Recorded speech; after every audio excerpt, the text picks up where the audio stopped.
Hello అండి, welcome back to all. అందరూ ఎలా ఉన్నారండి? నేను చాలా బాగున్నాను, మీరు కూడా బాగుండాలని కోరుకుంటున్నాను. ఇవాళ వీడియో వచ్చేసి మాట్లాడుతుంటే ఏడుపు వచ్చేస్తుందండి. మా నాన్నగారు తను 25 ఫిబ్రవరి 2025 రోజు స్వర్గస్థులైనారండి. అంటే తను హెల్దీ పర్సన్ అండి, చాలా హెల్దీ పర్సన్. అనుకోకుండా శివైక్యం చెందాడు. సో లాస్ట్ నాన్న నాతో స్పెండ్ చేసినందుకు నాకు చాలా హ్యాపీ అండి. మీకు విషయం చెప్పనండి, ఒక వస్తువైనా మనిషి అయినా అది మన చేతిలో ఉన్నంతసేపు దాని విలువ తెలియదండి. అది ఎప్పుడైతే మనకు చేజారిపోతుందో అప్పుడు అర్థమవుతుందండి. అదే మా నాన్నగారండి. నాకైతే నిజంగా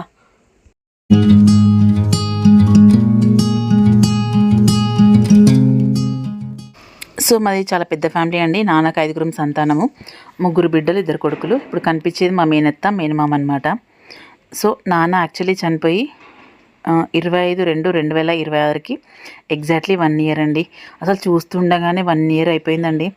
నమ్మశక్యంగానే లేదు. అసలు సంవత్సరం గడిచిందా, మా నాన్న వదిలిపెట్టి సంవత్సరం ఉన్నామా అనే ఫీలింగ్ అనిపిస్తుందండి నిజంగా. యాక్చువల్లీ మేము 5 మంత్స్కి నాన్నది డెత్ యానివర్సరీ సెలబ్రేట్ చేశాము.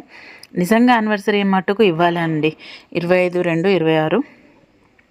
కొన్ని కారణాల వల్ల అలా ముందు చేయాల్సి వచ్చిందనమాట.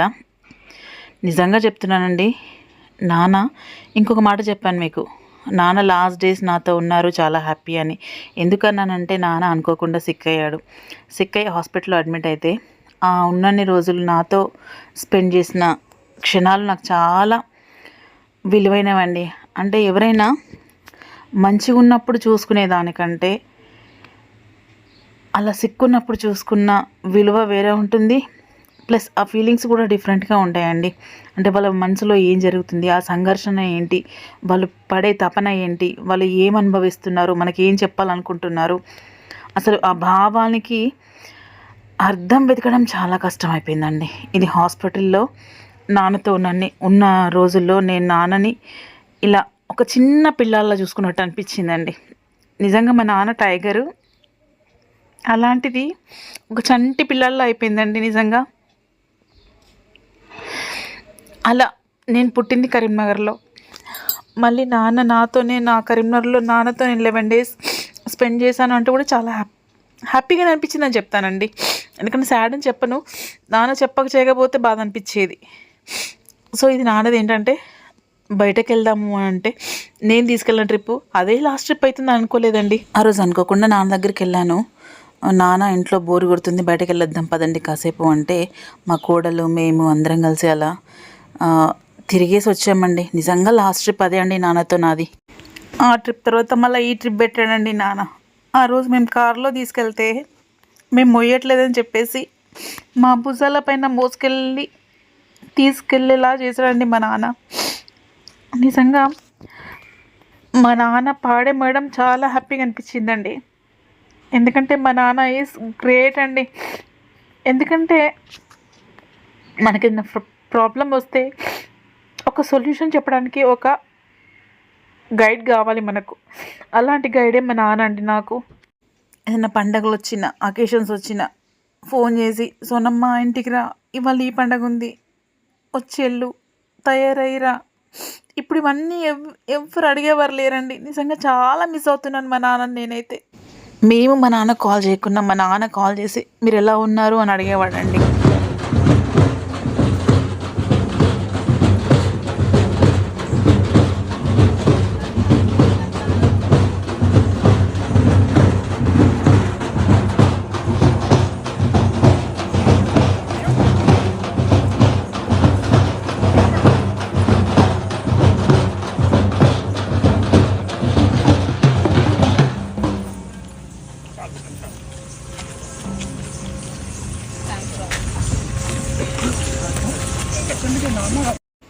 ఒగ్గు కథ వాళ్ళతో ఇలా చెప్పిస్తే వాళ్ళ ఆత్మ శివ సాంగిత్యం శివుని దగ్గర ఒక జ్యోతిలా వెలుగుతుందటండి.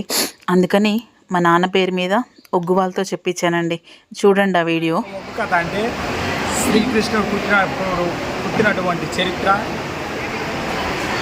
మా ఒగ్గు కథ మా తాతల ముత్తాతల కాడ నుంచి శ్రీ మల్లికార్జున స్వామి, రేణుక ఎల్లమ్మ, ముత్యాల పోసమ్మ, సమ్మక్క సారక్క ఈ దేవతల పట్టాలు వేసుకుంటూ శ్రీ మల్లికార్జున స్వామి ఒగ్గు పూజారులము.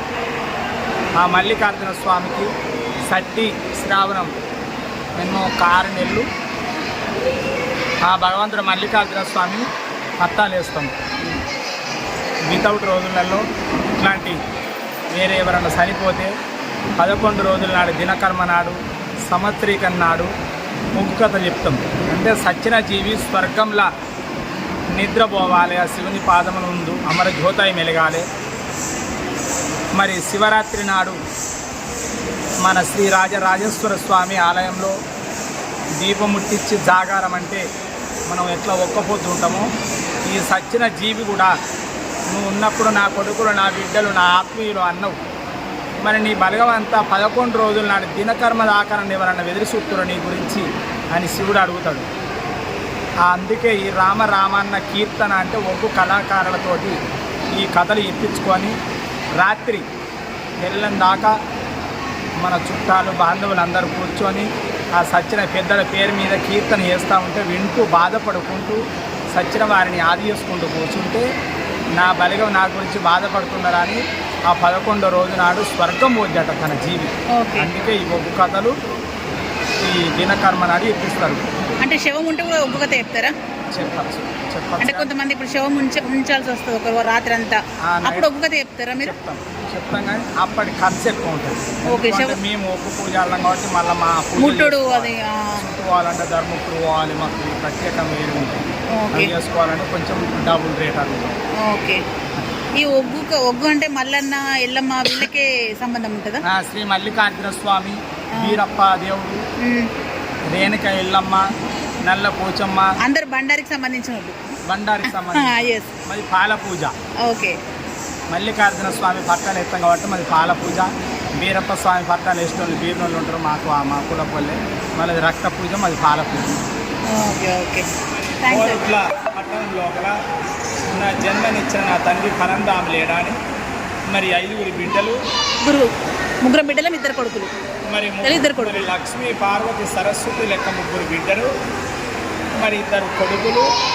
నా జన్మనిచ్చిన నా తండ్రి పరంధాము లేడాని కోరుట్ల పట్టణం లోపల తండ్రి సచ్చిన బాబు సర్గ ముట్టల్లాని ఆత్మగల్ల బిడ్డలు, బుధవారం ఆత్మగల్ల కొడుకులు. మరి బుధవారం నాడు సంవత్సరీకం చేస్తున్నారు. సచ్చిన బాబు స్వర్గం ముట్టల్లా అని ఒగ్గు వాళ్లకు కళాకారులకు ఒక వేణువుల ప్రహారం సమర్పించి తండ్రి పేరు మీద పాట పాడిస్తున్నారు. బాబు పరంధాము ఏ లోకములు ఉన్నావు బాబు, బాబు గాడేడు వాడున్నవే నాయన్న మన ఇల్లు గీడున్నదో నాయన్న, గాడేడు వాడున్నవే నాయన్న మన ఇల్లు గీడున్నదో నాయన్న, మన ఇల్లు గీడున్నది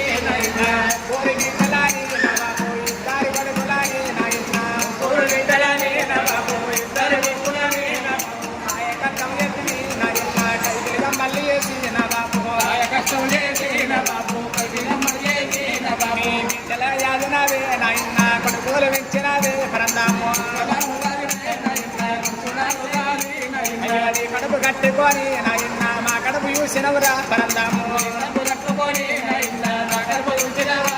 అయ్యా ఇప్పుడు మాకుంటారా నాయన్న నీ బిడ్డ పిల్లలారు పరంధాము, ముద్దుల మనవలాని తాతయ్య, ముద్దుల మనవరాలే తాతయ్య, ముద్దుల మనవలాని తాతయ్య, ముద్దుల మనవరాలే తాతయ్య, ప్రేమగల్లా తాతవే తాతయ్య పడిపోయి ఇంటికద్దే పరంధాము, నా కొడుకు పిల్లాలంటివి తాతయ్య, బిడ్డ పిల్లాలంటివో తాతయ్య, కచ్చి నీ సంకలి ఎరికన ముద్దల మనవరణ ముద్దల మనవరాల్లా అని ఎత్తుకోము దాడి తింటే అన్నం పెట్టి తాగుదలి ఇచ్చి మమ్మల్ని యాది పెంపు చేసేదే తాతయ్య.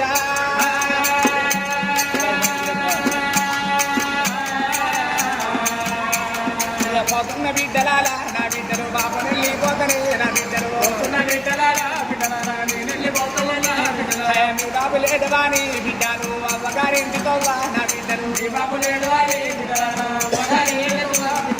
అమ్మగారింటితో బిడ్డలాల మీరు మనసు ఉండకే నా బిడ్డలు అత్తగల్ల బిడ్డలారా అయ్యి వేరే తెల్లాలి ఎవరి మనసు ఉండకూడదు మీకు తోబుట్ట మీ అన్నదమ్మలున్నారు బిడ్డో ముగ్గురక్క ఎల్లల్ల కట్టమైన సుఖమైన మీరు కలిసి ఎల్లవోసుకోండి బిడ్డ ఒక తల్లి పిల్లలు బిడ్డో ఊరట్ల కలిపోని మీరు ఓడి బతుకుంటే బిడ్డలారా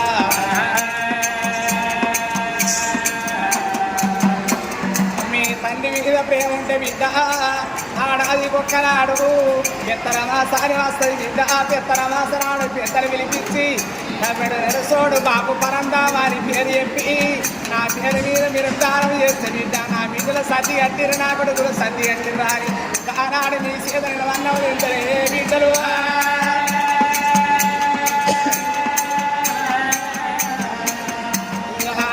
వాక్యాన్ని బిడ్డలారా పేరెళ్ళి బతుకుర్ని బిడ్డలు పరందామో బిడ్డలు నా బిడ్డలు పరందామో కొడుకులు నా బిడ్డ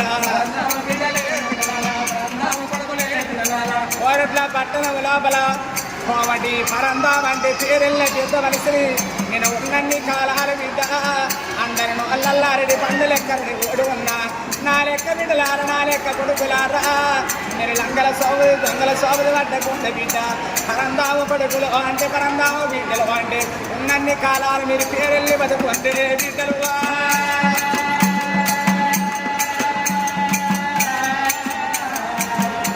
మరి సచ్చిన బాబు స్వర్గం ముక్కని మరొక జనమంటూ ఉంటే బిడ్డలకు కొడుకులకు కలల్ల నీడల్ల సాయకాలం అయి ఉండాలి బాబు పరందామును